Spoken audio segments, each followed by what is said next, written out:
Esse é o Safe Source e nós vamos falar agora sobre exatamente qual foi a falha que levou a esse maior ataque hacker da história das organizações financeiras brasileiras. E eu vou falar um negócio para vocês, eu fiquei assustado, tá? A gente vai ver aqui o relatório feito pela Asper, que investigou o caso e chegou na origem do problema. E é uma coisa meio assustadora, cara. É o que eu falo para vocês, eu trabalhei muito tempo nessa área, a minha visão é que os grandes bancos brasileiros têm uma estrutura bastante razoável em termos de segurança nisso daqui. É que talvez esse mundo das fintechs, de fato, esse mundo das fintechs cresceu muito depois que eu já não trabalhava mais nessa área. Então talvez ele não tenha esse nível de segurança dos grandes bancos. Mas me deixou assustado isso daqui. Eu vou mostrar para vocês o nível de problema que a gente tem aqui, o que gerou esse problema, tá? E é assustador. Coisa primária. Essa notícia foi sugerida pelo pessoal lá no Discord do Ancapsu, tá? Eu tenho um Discord que eu discuto assuntos do meu outro canal lá do Ancapsu, e aí sugeriram esse relatório aqui. Eu agradeço a todo mundo que sugeriu notícias por lá, e agradeço também a todo mundo que sugere notícias lá no nosso site, no safesource.com, é safesrc.com, e obrigado também a você que está assistindo o nosso vídeo. Se você gosta do nosso conteúdo, por favor, deixe o seu like e se inscreva aqui no canal, né? Pois bem, então a gente tem aqui a avaliação feita pela Asper. A Asper é uma empresa de consultoria em segurança aqui do Brasil. Eu imagino que eles foram chamados pelo Banco Central ou pela própria CIM. Vocês lembram, a gente já falou sobre como é que foi esse ataque aqui. A CIM é uma empresa que atua como broker para várias fintechs, né? Então você tem uma fintech, você não quer ter toda a dor de cabeça de falar diretamente com o Banco Central, então você contrata a CIM e usa a API dela, que é uma API mais simples e coisa e tal, já emblute um monte de coisa ali, e você trabalha diretamente com ela, né? Então é uma simplificação para o acesso no Banco Central. E, aparentemente, o problema de segurança era sério ali, tá? Um problema bastante sério. Eram várias fintechs que estavam ligadas nessa CIM.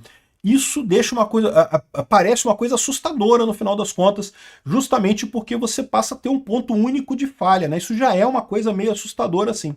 Então você pode entender que se a estrutura tivesse sido feita com a questão da segurança em mente, não teria muito problema, né? Mas o que eles encontraram aqui é assustador, né? Então eles começam aqui, a Asper começa aqui avaliando o que aconteceu, e o pessoal descreve o que é o banco, o conceito de Banking as a Service, como eu falei, né? Ou seja, essas empresas não queriam ter todo o trabalho de lidar diretamente com o Banco Central, porque é uma burocracia danada, é um monte de requisitos que você tem que ter, então contratavam essa CIM para fazer esse contato. Ela já tinha todo o know-how de fazer isso, era mais rápido fazer através delas, né? E o problema foi na CIM, né? A falha permitia que requisições mal intencionadas fossem tratadas como legítimas, possibilitando desvios diretamente das contas de reserva mantidas pelo Banco Central. E as fontes afirmam que nessa primeira leva, mais de R$1 bilhão deixaram a conta da BMP. Só a BMP teria sido R$1 bilhão. Uma outra coisa impressionante aqui, sabe quem alertou do problema? Foram as exchanges. Então o pessoal gosta de dizer, não, porque Bitcoin é uma coisa muito insegura, que um monte de bandido usa Bitcoin para fugir com dinheiro. Meu amigo, tiraram R$1 bilhão do sistema desse pessoal aqui, o Banco Central não ficou sabendo, a BMP não ficou sabendo, a CIM não ficou sabendo, aí o pessoal tentou ir lá na SmartPay, que é uma empresa que vende Bitcoin, coisa e tal, tentou comprar Bitcoin com esse R$1 bilhão. Aí a SmartPay não, opa, peraí, tem alguma coisa errada. Foi a Exchange Bitcoin que avisou o Banco Central, ligou, ô Banco Central, o negócio é o seguinte, cara, tu foi roubado, tu tá sabendo? Pois, olha só para você ver o nível que a gente... Como é que o mundo das criptomoedas acaba sendo muito mais seguro que as estruturas tradicionais financeiras, justamente porque tem um ataque tão mais... É tão mais constante o ataque contra essas corretoras de Bitcoin, né? E eu digo para vocês essa outra coisa, tá? Agora que descobriram que o nível de fragilidade dessas fintechs, meu amigo, se prepara. Se você tem conta em fintech, se prepara. Toma cuidado, tá? Porque se as outras fintechs no Brasil tiverem o nível de segurança dessa CIM aqui, rapaz, eu prevejo dor de cabeça. Porque até aqui, por que eu falo sempre que os bancos, os grandes bancões brasileiros têm uma boa estrutura de segurança? Porque, de novo, todo dia tem gente querendo roubar o Bradesco, tem gente querendo roubar o Itaú, tem gente querendo roubar o Santander. É lógico que tem, eles sabem que tem dinheiro lá. O 24/7 tem gente tentando roubar esses bancos. Então eles acabam tendo uma estrutura boa. A mesma coisa as exchanges de Bitcoin. O tempo todo tem gente querendo roubar a exchange de Bitcoin. E as fintechs, como é uma coisa meio nova, parece que o pessoal ainda não está muito acostumado a tentar atacar as fintechs, Ou não, né? Talvez já tenha um monte de ataque, já não sei. Mas agora que descobriram essa fragilidade aqui, cara, que impressionante isso. Bom, aí o que eles descobriram? Qual que é a origem do problema todo? A origem do problema é o CVE 2023-46604. Esse CVE é uma falha de um componente Java chamado ActiveMK. ActiveMK, aqui, ó, ActiveMK, esse protocolo aqui é um protocolo de message queue, fila de mensagens. O que é fila de mensagens? Quando você tem dois processos conversando um com o outro, um sistema está conversando com outro sistema, né? Você pode fazer de duas maneiras. Você pode fazer de forma síncrona ou de forma assíncrona. De forma síncrona é o seguinte, você manda a mensagem e fica esperando a resposta, parado ali esperando a resposta, o sistema lá, o outro sistema processa a coisa e te devolve a resposta. Beleza, acabou. De forma síncrona é assim que funciona. Como é que é de forma assíncrona, né? Assíncrona, que é não síncrona, é diferente. Você manda a mensagem lá para outro sistema, isso entra numa fila. Vai ter uma fila de mensagens para outro sistema tratar. O sistema vai te mandar uma espécie de protocolo. Está aqui o seu protocolo. O número da sua requisição é esse. De vez em quando você me pergunta aqui para saber se ficou pronto ou não, né? E aí o sistema que fez a mensagem, que chamou a mensagem, de tempos em tempos ele vai lá e checa para ver se a mensagem dele foi resolvida, se está funcionando, né? É uma fila de mensagens, uma message queue. E isso é um padrão de desenho em software assim, que é muito comum, tá? Às vezes eles usam isso até no mesmo computador, você tem coisas síncronas e assíncronas para agilidade, né? Você fica mais ágil quando você usa coisas assíncronas, porque o seu processo não fica preso esperando a resposta do outro processo, né? Então, do ponto de vista de desenho, o ideal é isso mesmo. Conversas com dois sistemas diferentes, o ideal é você usar um componente desses, né? Aí, eles usaram esse ActiveMQ. Ok, tá aqui a especificação dele, funciona muito bem, um programa muito usado, bem testado em Java e coisa e tal, tem aqui as mensagens todas que ele usa, né? E esses sistemas de fila tem dois componentes. Tem o broker, que é o cara que fica no seu servidor gerenciando todas as mensagens, e tem os clientes. Então, quando você vai chamar aquela API, você chama a API no seu cliente e ela vai fazer o quê? Ela vai mandar essa mensagem para o broker que está lá no servidor. E aí, eles descobriram em 2023, então isso aqui é um ponto, é isso que é assustador nessa história, a CVE, que a CVE é um banco de dados de vulnerabilidades de sistemas, tá? Então você já sabe que tem vulnerabilidade num monte de sistema por aí. Você for lá no CVE, tem milhares de vulnerabilidades em milhares de sistemas, né? Essa vulnerabilidade aqui, ó, CVE 2023-46604, como vocês podem ver, foi descoberta em 2023. E o software deles não tinha correção para ela. Qual que é a correção para esse tipo de coisa? Basta você atualizar o seu componente, tanto o broker quanto o cliente, para a versão 5.15.16, 5.16.7, 5.17.6 ou 5.18.3. É só atualizar a versão do seu componente lá no Java. Isso aqui é uma coisa assustadora, eu vou te explicar por quê. Vocês sabem, a minha área de especialização era justamente no desenvolvimento de software.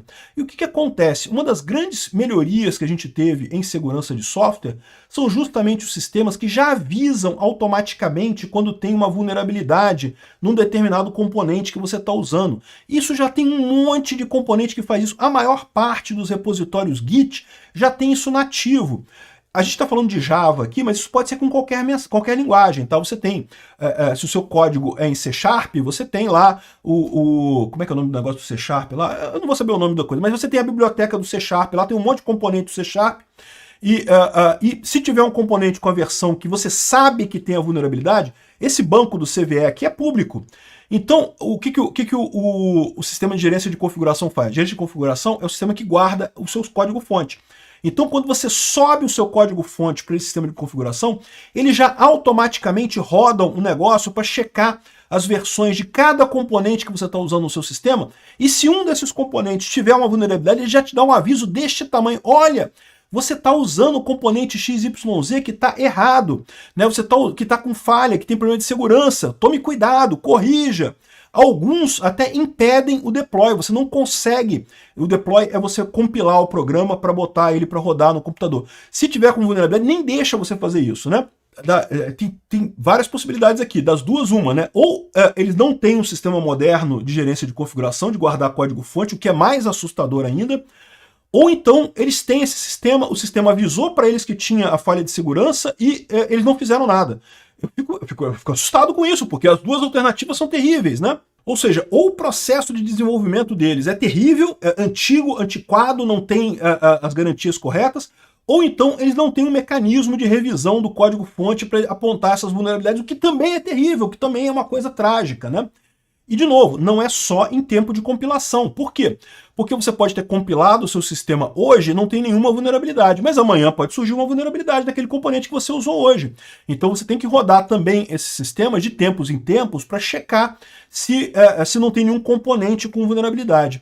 E, de novo, às vezes eles apontam algumas vulnerabilidades pequenas, tá? Sei lá, 2.3, 5, até 5. É coisa pequena, é difícil de ser explorado. Essa vulnerabilidade, aqui ó, 10 crítica ou 9.8 crítica. Segundo o NIST, que é um laboratório de segurança da informação do governo americano, ela é 9.8. De acordo com a Apache Software Foundation, é 10. Ou seja, é uma vulnerabilidade muito crítica. 10 é o máximo. Não existe vulnerabilidade mais crítica que essa, né? E qual que é a vulnerabilidade? É uma vulnerabilidade de falha na desserialização de dados, né? Então, como eu expliquei para vocês, o componente de fila ele tem dois componentes. Tem o cliente e tem o broker que fica no servidor. Quando você vai mandar uma mensagem, você está com um objeto na memória do seu programa. Você criou um class, uma structure, criou um objeto na sua memória do seu programa ali, né? Uma variável ali. Quando você vai mandar isso para outro sistema, ele tem que ser serializado. O cliente vai pegar esse negócio, vai serializar tudo direitinho, criar uma grande string de dados e mandar isso pela comunicação. Isso vai chegar lá no broker da CIM, ele vai pegar isso aí, vai fazer a desserialização, vai pegar essa string e vai transformar nos objetos novamente, a classe, structure, o que for que você usou ali para guardar esses dados, né? E aí, só que quando você tem uma falha desse tipo, existe uma maneira de você embaralhar esses dados serializados que quando ele chega no broker, na hora que o broker vai desserializar esses dados, ele acaba executando alguma coisa, ou acaba corrompendo alguma coisa, ou acaba gerando alguma falha. E nesse caso aqui, permite uma execução de shell. É isso mesmo. Você consegue fazer uma execução de shell com esse caso aqui. Por isso que é crítico. Você manda uma mensagem preparada para esse broker nessa versão antiga. Se você atualizar para as versões mais novas, você não vai ter esse problema. Mas se você tem uma versão antiga, você manda uma string e você consegue executar um comando no shell do servidor, meu amigo. Olha que absurdo que é isso, né? Então, assim, é uma falha extremamente grave e o que me assusta é o fato de que é uma empresa do ramo financeiro, que é uma empresa muito visada por ataques e que não tem garantias contra isso, ou pelo menos é isso que diz aqui o relatório da Aspen, né? Aí o que aconteceu, né? Ele fez depois um escalonamento de privilégios e furto de credenciais, ou seja, ele conseguiu obter acesso, ele tinha o shell do servidor, aí depois que você tem o shell do servidor, o resto todo aqui é meio irrelevante, tá? Porque você tem o servidor, você faz o que você quiser ali, né? E daí ele conseguiu pegar, e esse é um outro problema, ele conseguiu pegar as chaves privadas de comunicação dos clientes. Quando falaram que o hacker roubou a credencial de autenticação, a gente pensou imediatamente em login e senha, mas não é isso. Nesse caso, como sistemas conversando com o Banco Central, é uma chave privada. Lembra? Usava autenticação por chave pública, chave privada. Só que armazenava as chaves privadas em arquivos PFX, no próprio servidor. Ou seja, foi só o atacante descobrir o diretório que estavam essas chaves, roubou as chaves privadas dos clientes da CIM e começou a assinar chamadas com essas chaves privadas. E lembra, quando você assina com a chave privada, não tem como distinguir uma mensagem verdadeira de uma mensagem falsa. É exatamente como se fosse o cliente mandando aquela mensagem. É por isso que eles não sabem ainda quanto que foi roubado, né? Eles estão aí estimando que foi entre 400 milhões de reais e 1 bilhão de reais, mas pode chegar até 3 bilhões de reais. Por que eles não sabem? Porque nesse meio tempo, esse pessoal fez esse ataque já há algum tempo, está roubando dinheiro já há algum tempo, e aí você tem lá no Banco Central um monte de chamada para tirar dinheiro dessas contas que não foram pegas e foram confundidas com transações legítimas. Agora que o pessoal percebeu que está havendo esse ataque, Como é que eles separam o que é verdadeiro e o que é falso? Eles vão ter que partir do log do banco emissor que fez a chamada para a CIM para descobrir quais chamadas foram verdadeiras, quais foram... Eu espero que eles tenham log. Porque se eles não tiverem log, eles têm um problema muito maior ainda, né? Como é que eles vão saber o que é verdadeiro e o que é falso? Isso é uma coisa assustadora. Uma vez eu fiz uma análise de segurança num tribunal brasileiro, há muito tempo atrás, tá? Já deve ter mudado todo o sistema já. E as chaves privadas dos juízes eram mantidas em computador também. Eu falei, cara, isso é um absurdo, cara. Porque se alguém rouba uma chave privada dessa, não tem como distinguir uma decisão certa, que o juiz tomou aquela decisão mesmo, de uma decisão que alguém falsificou a coisa e assinou digitalmente a decisão do juiz e mandou a coisa para o coisa. Não tem como distinguir, é a mesma coisa. É o problema que eles estão tendo aqui, né? Bom, qual que é a solução para isso? Eles falam aqui também sobre botar essas chaves privadas aqui do coisa num HSM, que é um hardware específico para isso. É um hardware para armazenar essas chaves. É muito mais complicado, é muito mais caro, por isso que eles não fizeram assim, botaram a chave no servidor mesmo. Só que tem um problema da segurança, se invadem o seu servidor, babau, né? Um abraço, né? Destruiu tudo aqui, né? Esses servidores aqui, eles guardam as chaves privadas lá dentro com uma proteção absurda. As chaves, elas não são guardadas.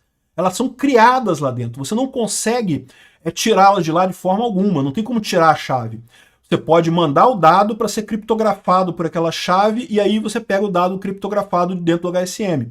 Você não tem como tirar a chave. Mais do que isso, eles têm proteção. Se você balançar muito o computador, ele se apaga todo. Porque ele entende que é mais seguro perder a chave do que deixar você roubar a chave. Se você balança muito ele imagina que você está tentando abrir ele, né, para tentar burlar o sistema de segurança dele. Então, você não pode nem balançar ele muito que ele perde a chave. HSM é o recomendado para esse tipo de coisa, né? Inclusive, na época do TED e do DOC, era obrigatório HSM para acessar o Banco Central, tá? Que eu me lembre da época do TED, né, quando começou o sistema de pagamentos brasileiro, você tinha que ter HSM. Aparentemente, agora para o Pix, eles acabaram com essa necessidade, mas como você pode ver, gera esse risco, né? Enfim...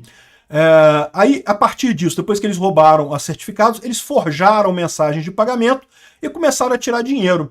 E aí, aqui tá todas as possíveis vulnerabilidades que eles usaram, tá? Parece que eles usaram também aqui uma fragilidade no SAP para poder fazer a leitura dos PFX, dos arquivos de chaves, né?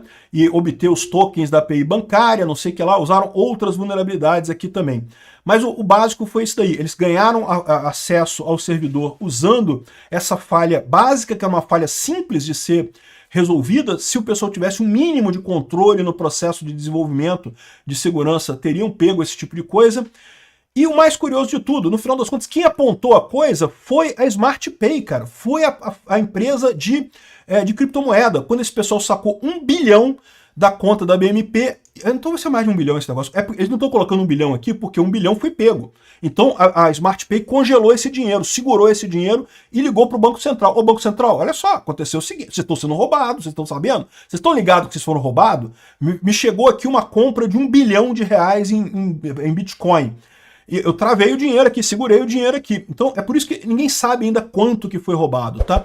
Tem um monte de mensagem de tirar dinheiro que eles não sabem há quanto tempo que esse pessoal está tirando dinheiro. Eles podem ter tirado muito mais, tem várias mensagens ali tirando dinheiro, e como ficou no meio das mensagens legítimas, né, não ficou se sabendo, né? Enfim, aí tem aqui a parte de resposta a incidente, ele revogou todos os certificados e coisa e tal. Beleza, isso aí é tranquilo. O que eles vão fazer aqui? Recomendação de segurança. Atualizar imediatamente o ActiveMQ, né? Pô, caralho, né? Que porra, né? Como pode não ter feito isso antes, né? Isolar a fila OpenWire e coisa e tal, fazer... enfim, fizeram algumas propostas aqui para melhorar. Aqui, ó, migrar as chaves PFX para um HSM, ou seja, isso é caro, isso não é uma medida rápida, não é uma medida facinha de fazer, tá? Ou seja, você precisa ter um sistema desse tipo para instalar essas chaves, é uma coisa cara isso daqui, né? E estão querendo também um Multi-Factor Authentication, uma autenticação de múltiplos fatores para poder fazer isso daí. Outra coisa muito importante que eles colocam aqui é rotinas de monitoração. Tem que monitorar, cara. Como é que alguém tira $1 bilhão, $1 bilhão da sua conta e não tem um avisozinho, não tem um SMS? Olha só, estão tirando um dinheirinho bom aqui da conta. Só para o cara ficar sabendo, não, ligar para o cliente, ó, você puxou mesmo $1 bilhão da sua conta, né? Porque eu fico imaginando, que eu sei que tem, olha só, a gente que é pobre, né, acha que ninguém movimenta bilhões de reais, mas tem gente que movimenta bilhões de reais, cara. Mas as pessoas que movimentam bilhões de reais são, sei lá, 5 ou 6 pessoas aqui no Brasil que têm dinheiro para movimentar bilhões de reais de uma conta. Então, quando esse cara movimenta bilhões de reais da conta dele, você manda ô fulano, vem cá, tu mexeu mesmo 1 bilhão de real aqui na conta? Né? Porque meio que, né, é conveniente esse tipo de coisa, é preocupante você... Cara, foi a empresa de criptomoedas que avisou eles que tá dando merda a coisa, bicho. Enfim, então esse foi o problema que aconteceu aqui. Eu, de novo, fiquei assustado com o grau de amadorismo das empresas envolvidas aqui. Eu, se tivesse feito essa análise aqui, tinha esculachado o pessoal. Mas eu espero que sirva de alerta para as outras empresas de fintech, porque, inclusive porque a partir de agora, que tá todo mundo sabendo desse ataque, o que vai ter de hacker agora tentando explorar esse tipo de coisa em outros sistemas, em outras fintechs, olha, toma cuidado, o pessoal tem que correr atrás disso daqui, que sirva como um grande alerta para melhorar o sistema de deploy, de verificação de segurança, de verificação de vulnerabilidade, tá? Esse CVE aqui, você tem sistemas que te avisam, tá? Que eles ficam monitorando os seus sistemas, quando tiver uma vulnerabilidade no seu sistema, eles já te avisam, olha só, deu ruim no seu sistema, hein? Olha só, deu ruim lá, hein? Toma cuidado lá que apareceu uma vulnerabilidade no seu sistema. Uma empresa tem que ter isso, tem que acompanhar esse tipo de coisa, é o mínimo que se espera, né? É o mínimo que se espera numa empresa que lida com bilhões de reais, né? Ou seja, tudo bem, se você está fazendo aí, sei lá, a videolocadora do seu tio, né? Que, porra, vai ter lá o dinheiro da locadora e coisa, então não tem tanto problema assim, é pouco dinheiro. Um banco que lida com bilhões de reais, cara, o mínimo que se espera é alguma coisa desse tipo. Se chegou até aqui e gostou do conteúdo, clique no like e se inscreva no canal. Isso me ajuda a ganhar relevância no YouTube e levar o tema da segurança no desenvolvimento de software a mais pessoas. Obrigado. Considere também clicar no sininho e pedir para ser notificado dos novos vídeos. Caso queira sugerir uma notícia para falarmos aqui, é só ir no nosso site https://safesource.com, safesrc.com e clicar em sugerir uma pauta, colocar o link da notícia ali. Agradeço a todos que nos ajudam a fazer esse programa.